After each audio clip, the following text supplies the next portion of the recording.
الرحمن الرحیم میرے دوستوں، اسٹوڈنٹس اور ڈاکٹر صاحبان، السلام علیکم۔ میرا آج کا لیکچر گردوں کے اوپر ہے کہ بھئی گردے کیا چیز ہیں، کیسے کام کرتے ہیں اور ہومیوپیتھک کے اندر ان کی کیا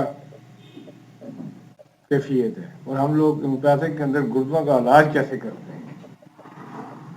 تو میرے دوستوں، یہ جو میں آج کا لیکچر دے رہا ہوں، یہ خاص کر لاہور کے ڈاکٹر صاحب ہیں، ڈاکٹر شکیل صاحب، جنہوں نے میری تمام کتابیں پڑھی ہیں، انہی کی وجہ سے یہ جو میں آج چھوٹا سا لیکچر آپ کو دے رہا ہوں، یہ خاص کر میں ان کے لیے یہ لیکچر تیار کیا تھا۔ یہ ایک چھوٹی سی کتابچے کی شکل میں نے ان کو بھیجی ہے یہ چیز، اور مجھے یقین ہے کہ انہیں یہ چیز پسند آئی۔ اس کے علاوہ ڈاکٹر جوید صاحب ہیں، وہ بھی لاہور سے ہیں، ڈاکٹر صاحب ہیں کوکاڑا سے ہیں۔ ان تینوں کی وجہ سے میں نے یہ لیکچر آپ کو دے رہا ہوں۔ تو میرے دوستوں، گردے بذات خود آپ لوگ کھاتے بھی رہتے ہیں، جو ہم گوشت لاتے ہیں تو گردے بھی ساتھ لے کے آتے ہیں، تو کسی نے کبھی زحمت نہیں کی یہ گردے ہوتے کیا ہے۔ پھر آپ نے کئی دفعہ انٹرنیٹ کے اوپر آپ ریسرچ کریں تو آپ کو یہ اناٹمی اور فزیالوجی بالکل واضح طور پہ مل جائے گی۔ اس لیے مجھے یہاں پہ اناٹمی اور فزیالوجی بیان کرنے کی ضرورت نہیں ہے کہ بھئی گردے کیا ہوتے ہیں، اس کے اندر کیا ہوتا ہے، یہ کیسے کوئی چیز کر رہے ہیں یا کیا نہیں۔ مجھے اس وقت جو چیز بیان کرنی ہے، میں نے جی ڈاکٹر صاحبان کے لیے جو کچھ دیکھا ہے وہی چیز میں یہاں پہ آپ کو بیان کر رہا ہوں۔ اگر وہ ڈاکٹر صاحبان انشاءاللہ سنیں گے تو انہیں اور مزید معلومات میں اضافہ ہو۔ تو ڈاکٹر صاحبان یہ ذہن میں رکھیے گا کہ گردے ہوں، آنکھ ہو، ناک ہو، گلا ہو، گھٹنے ہوں، بال، ایون کہ بال تک، صاحب ملتانی صاحب نے اس کے اندر خاص قسم کی کیفیات بیان کی ہیں۔ یہ حکمت کے اندر یہ چیز پائی جاتی ہے، اور ہومیوپیتھک میں اس کو اڈاپٹ نہیں کرتے۔ تو میں اس جو حکمت کی اصولوں کے تحت ہوتا ہے کہ بھئی گردے کیا چیزیں، میں وہ آپ کو بتا رہا ہوں تاکہ آپ کو سمجھ آ جائے اور آپ گردوں کا علاج آسانی سے کر سکیں۔ گردے بذات خود 3 باتوں سے تیار شدہ ہے۔ جن لوگوں نے تجویز طب پڑھی ہے ان کے لیے یہ لیکچر بیکار ہے، کیونکہ انہوں نے اس کی ساری اناٹمی اور فزیالوجی طب کے لحاظ سے پڑھی ہوئی ہے، انہیں سارا کچھ پتہ ہے۔ جن لوگوں نے میری کتابیں پڑھی ہوئی ہیں ان کے لیے بھی یہ چیز خاص تحفہ رکھتی ہے، لیکن پھر بھی جو پڑھ لیتے ہیں دوبارہ پڑھایا گیا تو تھوڑی سی کوفت ہوتی ہے۔ وہ کہتا ہے یار بار بار یہ چیز رپیٹ کی جا رہی ہے۔ تو یہ میرے جو نئے اسٹوڈنٹس ہیں جو آج اس لیکچر کو سن رہے ہیں، ان کے لیے نایاب تحفہ ہے۔ تو گردے 3 باتوں سے تیار ہوتے ہیں، ذہن میں رکھیے گا۔ ان باتوں کو گردی، عضلاتی اور اعصابی کہتے ہیں، یا دوسرے لفظوں میں آپ جب اور قریب چلے جائیں اور کھول کے پڑھیں تو جگر، دل اور دماغ کہتے ہیں۔ اب اور قریب چلے جائیں تو ڈاکٹری لینگویج میں جب ہم آ جاتے ہیں، جب ڈاکٹروں کے حساب سے جب کرنا شروع کرتے ہیں تو پھر اسے ہیموپیتھک کے اندر سورا سلف اور سائیکوسس کہتے ہیں۔ آپ کہیں گے یہ تو میوزیم کا نام ہے، آپ نے ڈاکٹر صاحب اس کو باتوں کا نام رکھ دیا۔ وہ کہنے کا مطلب میرا یہ ہے، میوزیم جو بازار ہو یا کسی بابت کا نام ہو یا کسی ٹیشو یا سیل کا نام ہو، نام رکھنے سے جو چیز ہے وہ بدلتی نہیں ہے۔ تو میرے دوستوں ذہن میں رکھیے گا، ہم اسے یہ کہہ سکتے ہیں کہ سورا دماغ جیسا ہے یا دماغ کو سورا کہتے ہیں۔ جیسے انگریزی کے اندر ہم یہ کہیں کہ دماغ کو برین کہتے ہیں تو کیا آپ خفا ہو جائیں گے؟ ہرگز نہیں، کیونکہ انگریزی میں اس کو کہتے ہیں برین ہے۔ اس طرح جب ہم سفلس کو یہ دل ہے تو کوئی عرض نہیں ہے، اس طرح سائیکوسس کو ہم یہ کہتے ہیں کہ جگر ہے تو کوئی عرض نہیں ہے۔ یہ چیزیں جو ہیں آگے پیچھے کر سکتا ہے، اتنا بڑا مسئلہ نہیں ہے. مسئلہ صرف یہ ہوتا ہے کہ بھائی آپ نے ٹریٹمنٹ کیسے کرنا ہے، آپ نے تشخیص کیسے کرنی ہے کہ آپ کا مریض ٹھیک ہونا چاہیے. مسئلہ یہ نہیں ہے کہ بھئی آپ سونا کہہ رہے ہیں یا آپ اسے دماغ کہہ رہے ہیں یا دماغ کی رطوبت کہہ رہے ہیں یا بلغم کہہ رہے ہیں. مسئلہ یہ ہے کہ آپ نے اس آدمی جو آپ کے پاس بیٹھا ہوا ہے اس کا علاج آپ نے کیسے کرنا ہے. جب آپ کے پاس ایک پیشنٹ آتا ہے، وہ گردوں کا پیشنٹ خاص کر آج آپ کے پاس بیٹھتا ہے اور کہتا ہے ڈاکٹر صاحب مجھے گردے کے اندر درد ہے، تو آپ اس کو تشخیص کیسے کریں گے کہ اس کون سے ایریے کے اندر کیسا درد ہے. تو آپ ایک تو وہ ہے نا جو ایلوپیتھک کے اندر یا عام طور پہ ہاتھ سے پیر لگا کے چیک کرتے ہیں تو کہتے ہیں دایاں گردہ ہے، یہ بایاں گردہ ہے. یہ ایک تشخیص الگ ہے. ایک وہ تشخیص ہے جو ایک وقت کی روح سے کی جاتی ہے کہ بھائی اس کے اندر اس وقت گردے کے اندر اس کی کون سی بافت، کون سا سیل جو ہے ڈیمیج ہو چکا ہے. اس وقت ذہن میں رکھیے گا کہ جو ڈاکٹر تو صاحبان ایک ملک میں جانتے ہیں یا کچھ ان کے لیے تو یہ مسئلہ کوئی نہیں ہے، لیکن جو نئے اسٹوڈنٹ ہیں اس بات کو بڑے غور سے سنیے کیونکہ آپ کے لیے یہ زبردست چیز ہے.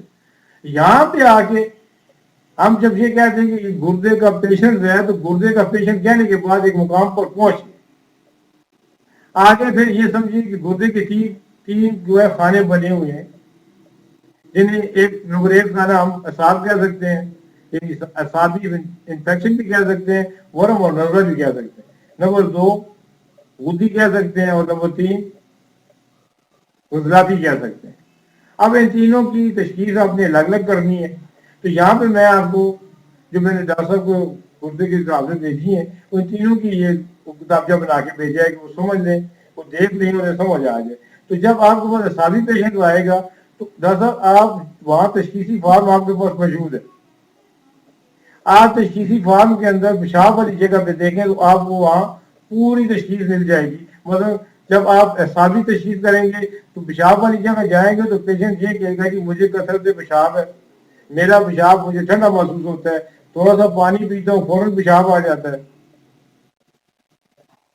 اچھا اس کے ساتھ آپ کے پاس کیونکہ کاغذہ موجود ہوگا آپ اس میں پڑھ سکتے ہیں. دوسرے اسٹوڈنٹس کے پاس بھی جو جن لوگوں نے یہ کتابیں منگوائی ہیں تو اس کے ساتھ آپ یہ دیکھیے گا کہ ایسے پیشنٹس کو پس سیل آئیں گے.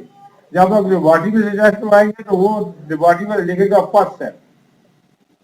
تو یہ جو پس سیل ہیں ان کی تشخیص کرنا بڑی ضروری ہوتی ہے کیونکہ لیبارٹری والا صرف پس سیل لکھتا ہے، آپ کے مزاج کی کیفیت کو نہیں لکھتا کہ آپ کو اس کے اندر غدی پس سیل چاہیے، اعصابی چاہیے یا عضلاتی چاہیے.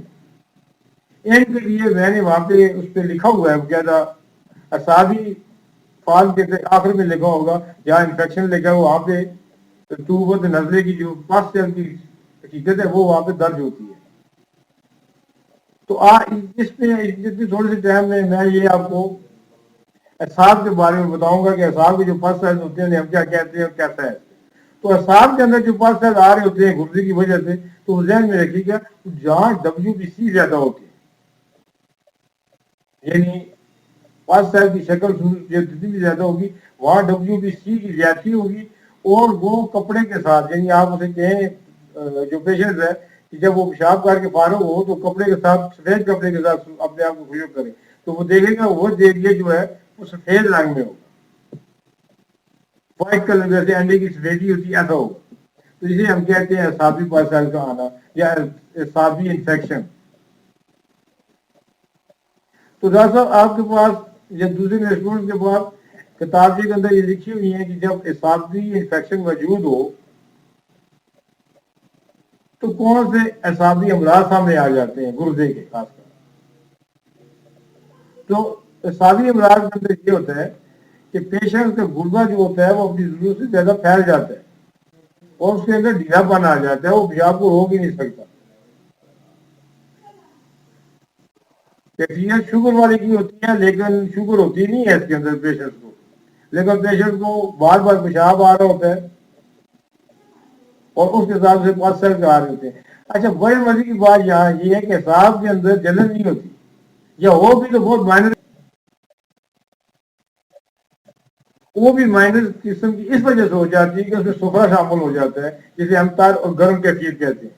اگر تار اور گرم کیفیت نہ ہو تو پیشاب کے اندر جلن نہیں ہوگی، لیکن پھر بھی پیپ آ رہی ہوتی ہے. اب کئی لوگ پیشنٹ آپ کے پاس آتے ہوں گے جو کہتے ہیں کہ جب بھی چیک کرواتے ہیں تو پیپ کا اخراج ہونا ہوتا ہے. تو ڈاکٹر صاحب یہ ہے پس سیل انفیکشن. تو اسے آپ آپ نے کیا کرنا ہے، اسے آپ نے یہ کرنا ہے کہ آپ نے جب اسے اگنور کر لی ہے، وہاں پہ وہ لکھا ہوا ہے کہ اس کی آنکھوں کی سوجن ہوگی، ٹھیک ہے جی، اس کی آنکھیں جو ہوں گی جب صبح اٹھے گا تو ہلکی ہلکی سوجن محسوس کرے گا، چہرے پہ سوجن ہوگی. یہ ذہن رکھیے جو میں بیان کر رہا ہوں یہ 3rd ڈگری پہ ہوتا ہے، 1st ڈگری پہ نہیں. 3rd ڈگری کے اندر پیشنٹ جب 4th ڈگری میں چلا جاتا ہے تو اس کی آنکھوں میں سوجن پیدا ہوتی ہے، ورنہ سوجن پیدا نہیں ہوتی، صرف گردے کا انفیکشن ہوتا ہے جو ایسا نہیں ہوتا ہے. تو ڈاکٹر اس میں اندر میں نے دوائیاں لکھی ہوئی ہیں آپ کی، آپ نے وہاں پڑھی ہوگی. اس کی اگر زیادہ شدید تکلیف ہو، مطلب بہت زیادہ تکلیف زیادہ ہے، تو آپ اسے نائٹرک ایسڈ دیں. آپ کہیں گے دادا جی تو بہت خطرناک دوائی ہے، ایسڈ بھی ہے. بیماری کی کوئی ضرورت نہیں ہوتی، ایسڈ ہے تو کیا فرق پڑتا ہے، جسم کے اندر ایسڈ آلریڈی پہلے سے موجود ہے. ایسڈ کی وجہ سے ہر چیز جو ہوتی ہے وہ غلطی چلتی ہے. تو جب آپ اس کو نائٹرک ایسڈ دیں گے، گردے کی بہترین قسم کی دوائی ہے نائٹرک ایسڈ کے اوپر ہمیں گردہ میں آتی ہے. آپ نے اکثر جو ڈاکٹر کو ہمارے پڑھتے ہیں وہ ساتھ پریلا ہو گیا، کینسرس ہوگی، یا ان چیزوں کے پیچھے جاتے ہیں. لیکن یہ کینسرس یہاں پہ پریلا کام کرتی ہے نہ کینسر کام کرتی ہے.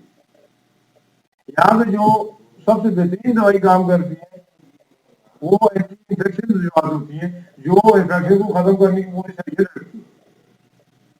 یہاں پہ آپ نے اگنیشیا دینا ہے جو ای کے ساتھ شروع ہوتا ہے، ای سی ایس. یہاں آپ نے ایڈروکوڈائل دینا ہے،